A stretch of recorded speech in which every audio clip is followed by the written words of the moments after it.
हुंकारा सुखदेव जी, तोता भरने लगा हुंकारा। आनंद से सुखदेव जी कथा सुन रहे। 5वें दिन की कथा हुई, 6ठे दिन की कथा हुई, 7वें दिन की कथा हुई। और कथा का जब विराम हुआ तो पार्वती जी की जैसे ही नींद टूटी। क्यों नींद कब टूटती है? जब कथा का विराम देते हैं। जैसे हम भी कथा करते हैं तो जोर से वृंदावन बिहारी लाल की जय, तो सोता हुआ आदमी भी जग जाए। तो जैसे ही कथा का विराम किया भोले बाबा ने, तो एकदम पार्वती की नींद खुली। तो देखी ये कि मैया तो सो रही, माता तो सो रही है, पार्वती सो रही है। तो ये हुंकार की जय किसे, कौन कर रहा है? भोले बाबा ने चारों तरफ देखा कि हुंकारा कौन बोल रहा है। शिव जी ने कहा चलो कोई बात नहीं, कथा तो सुखदेव जी ने सुनी, कोई बुरी बात नहीं है, सुनना चाहिए। लेकिन इसने अपराध किया। कौन सा अपराध किया? कि श्रीमद् भागवत का अमृतपान करने का फल तभी मिलता है जब सन्मुख हो ये जीव मोहि जब। मेरे सामने बैठ करके कथा सुन, इसका दोष लगेगा तुझे। मेरे पीठ पीछे मैंने कथा सुनी है, ये गलती की तुमने। अब साहब भोले बाबा को जोर से गुस्सा आ गया, और गुस्सा आया, अपना त्रिशूल उठाया और सुखदेव जी पर फेंकने लगे। तो सुखदेव ने सोचा अब तो मेरा बचने का कोई चांस नहीं। तो आगे आगे सुखदेव जी ने पीछे से त्रिशूल चल रहा है साहब। कैलाश से चलते उतरते आए, नीचे तक चले गए, बद्रीनाथ तक। बद्रीनाथ धाम में भगवान वेदव्यास जी वास कर रहे थे। उनकी कुटिया का नाम है सम्यप्रास, उनकी पत्नी का नाम है विकटा देवी। अपने पति से बोली प्रभु जी अब तो हमें बुढ़ापा बहुत आ गया है और हमारे को बेटा बेटी हुआ ही ना है, तो हम क्या करें? तो व्यास जी बोले देखो मैया आप टेंशन मत लो, भगवान सब कृपा करेंगे, समय आएगी सब देंगे, आप क्यों टेंशन करते हो कि नहीं अब तो बुढ़ापा, अब खाते बेटा बेटी हुई। अरे सब प्रभु पे विश्वास रख। ऐसा व्यास पत्नी सोच रही थी कि उन्हें सोचते सोचते जोर से उबासी आ गई। और जैसे ही उन्होंने उबासी के लिए मुंह खोला तो सुखदेव जी महाराज उड़ते हुए उनके मुख में वास में गए, सीधे पेट में चले गए। भोले बाबा का त्रिशूल देखते ही घूम करके चारों परिक्रमा लगा करके भोले बाबा का त्रिशूल चला गया। बोलिए सुखदेव जी महाराज की। अब शंकर भगवान देखकर तो वहां से चले गए। अब आचार्य सुखदेव जी 12 वर्षों तक माता के गर्भ में रहे। एक बात और बताओ, इस चीज को मैया जानती है कि मात्र गर्भ में जब बच्चा होता है, सुखदेव जी तो 12 वर्ष रहे, अपन के लोकाचार में 9 महीने 8 महीने 7 महीने रखते हैं, तो बच्चे को कितनी तकलीफ होती है। तो सुखदेव जी ने 12 वर्षों तक कितनी तकलीफ सही होगी। मैया देखो गरम गरम दूध भी पीती है, तो गरम दूध पिएगी तो छोटे से बच्चे को पेट में जलन नहीं होगी। चटपटा खाएगी तो बच्चे को जलन नहीं होगी। तीखा खाएगी, मीठा खाएगी तो बच्चे को जलन नहीं होगी। ये बच्चा उस जलन के कारण ही दुख होता है उसको गर्भ में। जब भगवान से प्रार्थना करता है कि हे प्रभु मैं आपका भार आके ऐसे भजन करूंगा कि दोबारा मुझे जन्म लेना ना पड़े या गर्भ में ना आना पड़े। क्यों ऐसे जीव सताते हैं मुझे? ये माताएं सोचती नहीं। लेकिन स्वादम स्वादु महाविष्णु देवी रुद्राणियो बता वैकुंठो भासतो ज्ञानो धर्मिणी मोचते। कितनी सुंदर बात कही कि माताओं तो अपने खाने पीने में आनंद लेती है, इसी कमरे में सो रही है, बेडों पे डल्लप के गद्दों पे सो रही है, लेकिन ये नहीं सोचती कि मेरे पेट में छोटा सा लल्ला है, उसको कितनी तकलीफ होती है। तो 12 वर्षों तक जब सुखदेव जी अंदर रहे तो उन्होंने इतना भक्ति भाव सत्संग किया कि उनकी सारी शैली ही चेंज हुई। मायापति विष्णु भूल सोच रहे थे कि देखो आज सुखदेव जी माता के गर्भ में हैं और ये गर्भ में ही रहेंगे तो धर्म का प्रचार प्रसार कैसे होगा। ये माया और सुखदेव जी अंदर सोच रहे हैं कि अगर मैं बाहर निकला तो मेरा भजन ध्यान सब भंग हो जाएगा, मुझे माया जकड़ लेगी, माया पकड़ लेगी मुझे। तो मेरे कन्हैया गोविंद ने कहा बेटा सुखदेव तुम पर माया का असर नहीं होगा। तुमने जो 12 वर्षों तक अपनी माता के गर्भ में जो भजन किया है, जो सत्संग किया है, इसके प्रभाव से आप पर माया का कोई फर्क नहीं पड़ेगा। हे सुखदेव जी आप बाहर आइए। जैसे ही गोविंद ने कहा तो सुखदेव जी धीरे धीरे मां के गर्भ से बाहर आए। जैसे ही बाहर आए तो 12 वर्षों का जो तप था उसके प्रभाव से जब बच्चा बाहर निकला तो एकदम स्वयं खड़ा हो गया, अर्धनग्न नहीं। और जैसे ही गर्भ से बाहर निकलते ही सीधे ही मां से नहीं बोले, पिता से नहीं बोले, सीधे ही जंगल की ओर चले गए। जैसे ही वन की ओर जा रहे थे तो सुखदेव जी उनके पिता पीछे पीछे जा रहे थे, व्यास जी भी उनके पीछे पीछे ही जा रहे थे। यमृजंत मनुपेति मपेति कृत्यम द्वेपायनो विरह कातर आजुहाव पुत्रेति तनयाम तरवे मृदुस्तम सर्वं भूतम हृदयम मुनिमान तोषी। कितनी सुंदर बात कि जन्म लेते ही जो संन्यास ले ले, जिसके शरीर पर 4 अंगुल की लंगोट भी नहीं, एक केवल 3 वस्त्र का एक तिरंगी, एक यज्ञोपवीत है बस। सुखदेव जी बेटा पुत्र कहते कहते उनके पीछे जा रहे हैं। सुखदेव जी किसी की नहीं सुन रहे। व्यास जी आवाज दे रहे बेटा रुको तो सही, लेकिन बेटा किसकी सुन रहे? माया प्रीतम समय कायम, ये माया की प्रीत मुझे पकड़ ले। उनको तो ज्ञान था सुखदेव जी, इसलिए गर्भ से निकलते ही सीधे चले गए।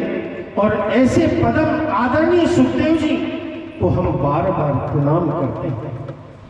इसे परम संत हैं ये सुखदेव जी, जिनकी सत्संगत से अगर कोई संत रहता हो तो उनका जीवन वैसे ही कृतार्थ हो जाता है। संवम पुंसाम परो धर्मो यतो भक्ति रुजोज्यतो अह्यम तुभ्यम समाज्ञातम मोहिमन्मानि विभ्रुता। आदरणीय सूत जी श्री सोनकादिक ऋषियों से एक प्रश्न का जवाब देते हैं कि प्रभु आपने मेरे से प्रश्न किए थे 6। अब 6 प्रश्न में पहला प्रश्न था कि मानव के लिए परम धर्म क्या है। सूत जी ने उत्तर दिया कि मनुष्य के लिए सर्वोत्तम धर्म है कि मेरे कन्हैया मेरे गोविंद के चरणों में प्रीत हो जाए। इससे बड़ा कोई धर्म नहीं है। मंदिर में हम इसलिए नहीं जाएं कि बदले में हमें कुछ चाहिए, बल्कि इसलिए जाएं कि मंदिर में जाना हमारा धर्म है। आज भी ऐसी माता है, भाई भक्त भी है जो जब तक मंदिर में नहीं जाते जब तक भोजन पानी अन्न जल नहीं लेते। ऐसी माताएं अब भी हैं जिनका गाना ही धर्म है कि जब तक मैं वहां नहीं जाऊं जब तक मुझे मन को चैन ना मिले। तो ये धर्मी है। दूसरा प्रश्न था कि मंदिर में पूजा करने जाते हैं, इनमें सबसे श्रेष्ठ कौन? सूत जी ने बड़ी सुंदर बात कही कि निंदा कभी किसी की मत करो, निष्ठा हमेशा एक से करो। हम ये समझें एक साधे सब सधे, सब साधे सब जाए। एक को साधो, चाहे हनुमान जी ले लो, चाहे देवी ले लो, चाहे गोवर्धन जी ले लो, चाहे भैरव बाबा ले लो, एक को साधो कि अन्यनाम चिंतयुष्माणि माते जना प्रयुष्यसात्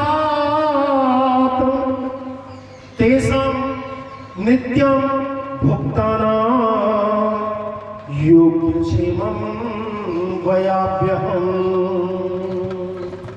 अरे जब भी चिंतन करो मेरे गोविंद का करो,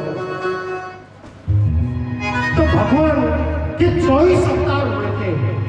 अब 24 अवतारों में भगवान का चिंतन कैसे किया जाता है? तो सबसे पहले अपन जो भगवान के 24 अवतार हुए थे उनका वर्णन करते हैं और उनका चिंतन करते हैं। बोले हनुमान जी महाराज की। लाल बेला से हरिदर लाल लगूर वज्र बेदाल बुदलन जय जय जय कपसूर। तो आइए हनुमान जी का भजन सब मीठी मीठी ताली बजाएं। वो दुनिया में देव हजारों हैं, बजरंग बली तेरा क्या कहना। सब मीठी मीठी ताली बजाएं। वो दुनिया में देव हजारों हैं, बजरंग बली तेरा क्या कहना।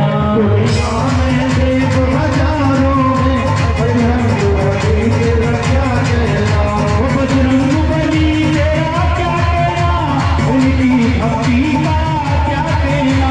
बजरंग बली तेरा क्या कहना, उनकी भक्ति का क्या कहना। दुनिया में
सुखदेव जी महाराज के।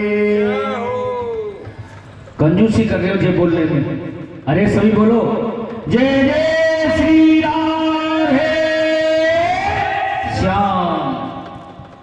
प्रभु जी कभी घोटना, जब तक अभी तो सुखदेव जी आए हैं और जब तक रस नहीं बरसे जब तक आनंद कैसे आए, या चीजें तो अपन नॉर्मल भी जाने कि अभी सुखदेव जी को प्राकट है के अब वन को चले गए, पिताजी आवाज देते हुए जा रहे हैं।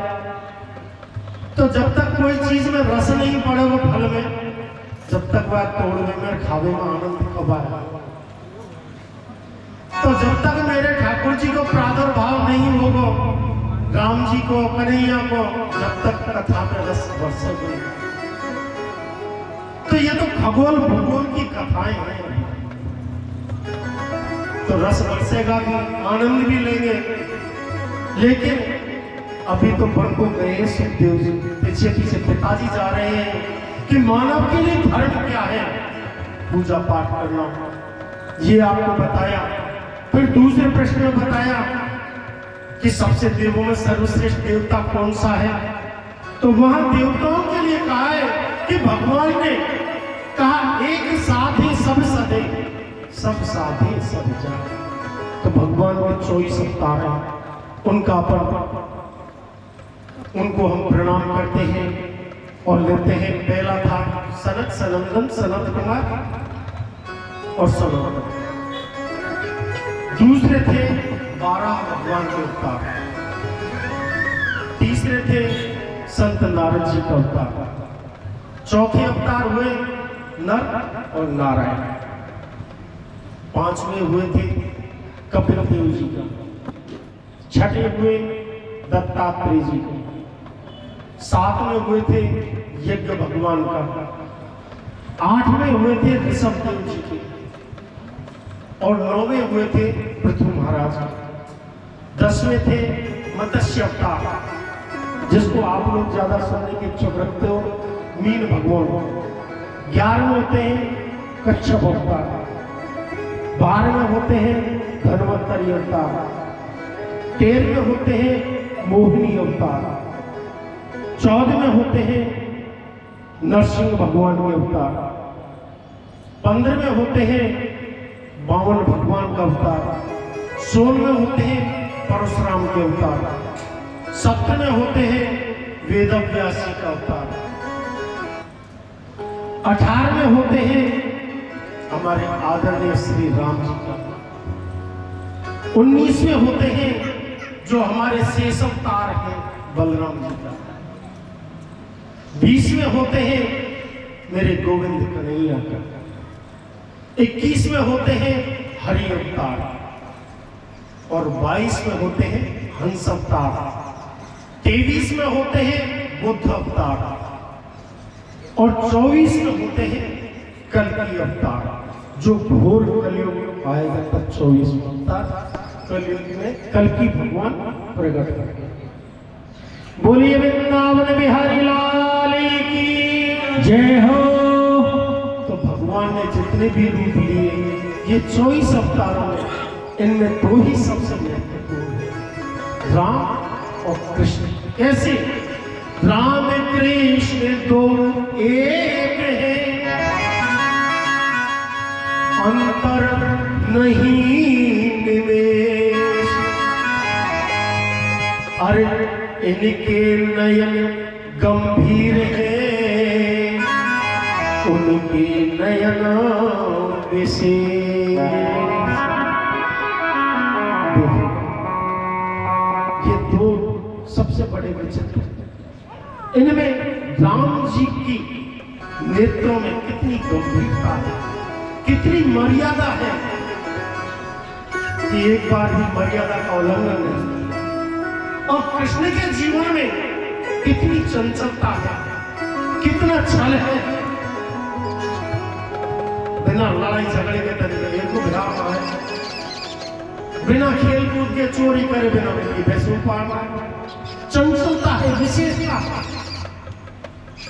इसलिए कि दोनों के जन्म में अंतर है, दोनों के ही जन्मों में अति आनंद है। तो व्यास जी ने सोचा मेरा बेटा तो सुन नहीं रहा है, सीधे ही जंगल में जाता जा रहा है। 4 अंगुल की कोपिन पहने हैं, 3 धागे का यज्ञोपवीत पहन रखा है। सुखदेव जी ने किसी की नहीं सुनने जाकर एक छोटा सा पेड़ था, पेड़ के नीचे आसन लगाया। अब नहीं सुनी तो वो भजन करने लगे। अब भजन करने लगे सुखदेव जी महाराज वन में जाकर के।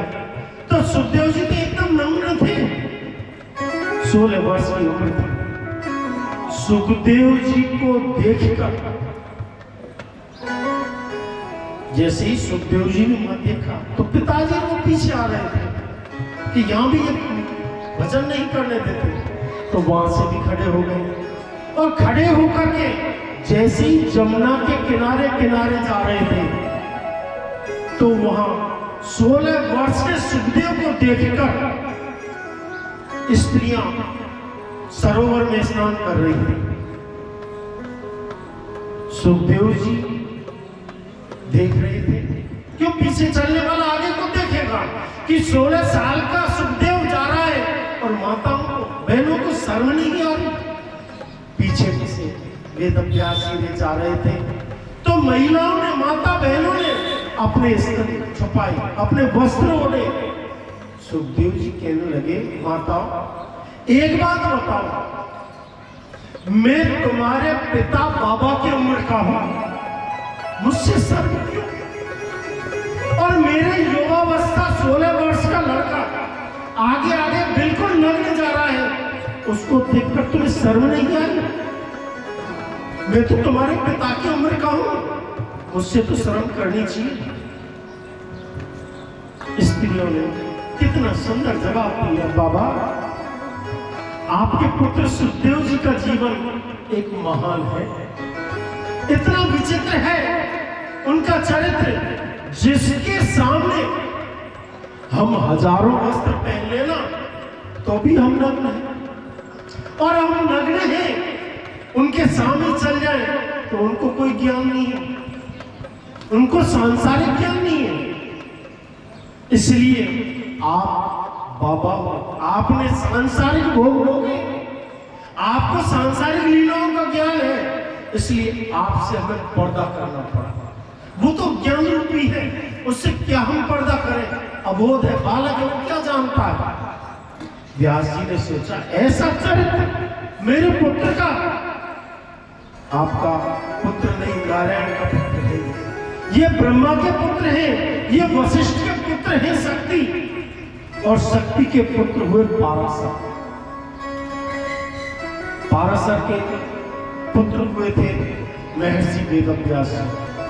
देखिए थोड़ा सा ध्यान दीजिएगा कि वेदव्यास जी महाराज, जब वेदव्यास महाराज का जब अवतार हुआ था तो जन्म लेते ही वो जंगल को जाने लगे, तो उनकी माता का नाम था सत्यवती, और सत्यवती ने रोते हुए कहा, बेटा तुम वन में क्यों जा रहे हो, मैं तुम्हारे बिना कैसे रहूंगी? बेटा मैं तुम्हारे बिना नहीं रह सकती, तुम्हारे पिता भी नहीं है, मेरे जीवन का जीने का सहारा तो तुम हो, और तुम मुझे अकेला छोड़ के चल जाओगे तो मैं किसके सहारे जीऊंगी? यह सोचकर व्यास जी ने मन में सोचा, मैया एक बात बताओ, आप अपनी अंतर आत्मा से जब भी मुझे पुकारोगी ना तो मैं आपको आपके सामने ही खड़ा मिलूंगा। व्यास जी महाराज माता के चरण स्पर्श करके सीधे ही उत्तराखंड चले गए, बद्रीनाथ धाम। सरस्वती नदी के किनारे पावन सुंदर स्थान बनाए, पर्णकुटी बनाई, उसको कहते हैं सम्यप्रास। आज भी वहां बद्रीनाथ जाते हैं तो लोग वहां नहीं पहुंच पाते, क्यों? बद्रीनाथ का वो लास्ट बॉर्डर है वेदव्यास की गुफा, माना गांव बोलते हैं, वो अंतिम बॉर्डर है। तो हमारे जो लोग जाते हैं वो बहुत कम पहुंच पाते हैं, क्यों? कि बद्रीनाथ यात्रा के हिसाब से जाते हैं, तो बस वाले ट्रेन वाले इतनी जल्दी करते हैं तो वहां तक वो पहुंचने नहीं देते। देखने लायक चीज है वो। आज भी वेद व्यास की गुफा है, उसमें जब एकांत मन से जाते हैं ना तो वहां भागवत के श्लोकों की धुन सुनाई देती है अंदर गुफा में। और कोई कोई भाग्यशाली पुरुष होता है, माताएं होती हैं, उनको सुखदेव जी के भी दर्शन होते हैं। आज भी प्रमाण है। और जब माना गांव बद्रीनाथ से आगे जाते हैं, एक तरफ तो नर है पहाड़, इधर नारायण का पहाड़ है। तो नर के पहाड़ पर तो बद्रीनाथ भगवान स्वयं नारायण विराजमान है, और इधर के पहाड़ पर जैसे ही अपन बद्रीनाथ धाम के दर्शन करके माना गांव के लिए जाते हैं तो 4 धाराएं बहती हैं, जिसमें केवल 20-20, 25-25 मीटर का फर्क है। 4 धाराएं, उन 4 धाराओं का नाम है ऋग्वेद, यजुर्वेद, सामवेद और अथर्ववेद। आज भी प्रमाण है, आज की तारीख में वो 4 धाराएं इसी प्रकार से बहती हैं वहां। उसमें जैसे हम वेद के मंत्र बोलते हैं ना, हरि ओम गणपति हवामहे, जैसे हमारी धुन चलती है, ये वेद का पाठ है ये। कि जगमय जंती देवा, ऐसे जो झमकार चलती है, ऐसे उस पानी की किलकार चलती है। 4 वेदों की 4 दिशाएं हैं, और ये आज भी प्रमाण है। इसलिए साक्षात भगवान नारायण वास बद्रीनाथ में आज भी करते हैं। केदारनाथ में भोले बाबा का वास है,